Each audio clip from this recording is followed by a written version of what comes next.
این شعرمو تقدیم کنم به همه برادرای افغان.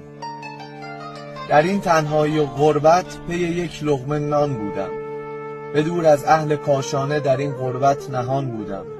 در این دنیای پهناور فقط من بینشان بودم، به دستم کاسه ای از اشک ولی تشنه لبان بودم. ندانستم چه بود جرمم که همواره دوان بودم. تمام چهره‌ام شد پیر زمانی که جوان بودم، به زیر سرزنش‌های مدام و بی امان بودم. تمام طول روزم را امیدوار اذان بودم، درون هر نمازم هم پر از آه و فغان بودم.